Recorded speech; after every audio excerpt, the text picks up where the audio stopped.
Team ઇન્ડિયાએ સેમીફાઇનલમાં ઇંગ્લેન્ડને 68 રનથી હરાવી ફાઇનલમાં જગ્યા બનાવી દીધી છે. બુમરાહે આચાર્યને આઉટ કરીને ટીમ ઇન્ડિયાને જીત અપાવી. સ્ટેટ જીએસટી વિભાગે ઉત્તર ગુજરાતની રોલિંગ મિલો સાથે સંકળાયેલી 9 પેઢીઓ તપાસ કરી, જેમાં 92 કરોડના બોગસ બિલોના આધારે 70.71 કરોડની ખોટી વેરા શાખ મેળવી હોવાનું ખુલ્યું. ગુજરાતના સરકારી કર્મચારીઓની માફક અમદાવાદ મ્યુનિસિપલ કોર્પોરેશને પણ નવી પેન્શન સ્કીમ અમલી બનાવી છે. એએમસીના કર્મચારીઓને નવી પેન્શન સ્કીમનો લાભ આપવાનો સ્ટેન્ડિંગ કમિટીની બેઠકમાં નિર્ણય કરવામાં આવ્યો છે.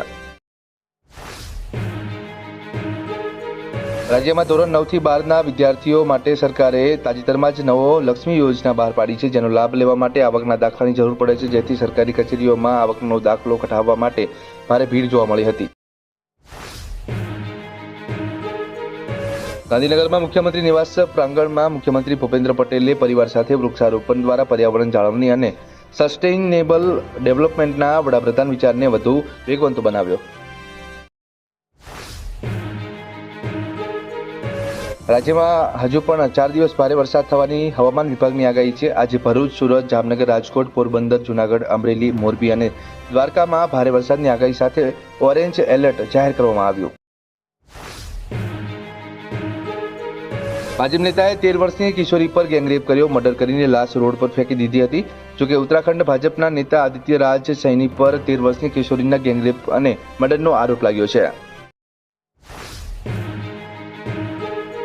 ગુરુવારે બજારમાં 24 કેરેટ સોનાની કિંમત 71,080 રૂપિયા પ્રતિ 10 ગ્રામ હતી, જ્યારે 22 કેરેટ સોનાની કિંમત 65,110 રૂપિયા પ્રતિ 10 ગ્રામ છે. સપ્તાહના પહેલા કારોબારી દિવસથી ચાંદીની કિંમતમાં સતત ઘટાડો થઈ રહ્યો છે અને ગુરુવારે તે ઘટીને 86,761 રૂપિયા પ્રતિ કિલો પર આવી ગયું હતું. મધ્યપ્રદેશના મહુબા જિલ્લામાંથી ચોંકાવનારા સમાચાર સામે આવ્યા છે. અહીં એક બેંક મેનેજરનું ઓફિસમાં કામ કરતી વખતે મોત થયું હતું. પોલીસે મૃતદેહને પોસ્ટમોર્ટમ માટે મોકલી આપ્યો હતો. ટાટ અને ટેટ ભરતીને ઋષિકેશ પટેલે મહત્વનું નિવેદન આપ્યું છે. સરકારે માધ્યમિક અને હાયર માધ્યમિકમાં 7500 શિક્ષકોની ભરતી કરશે. ટેટ 1 અને ટેટ 2માં સરકારે ભરતી અંગે આયોજન કર્યું છે.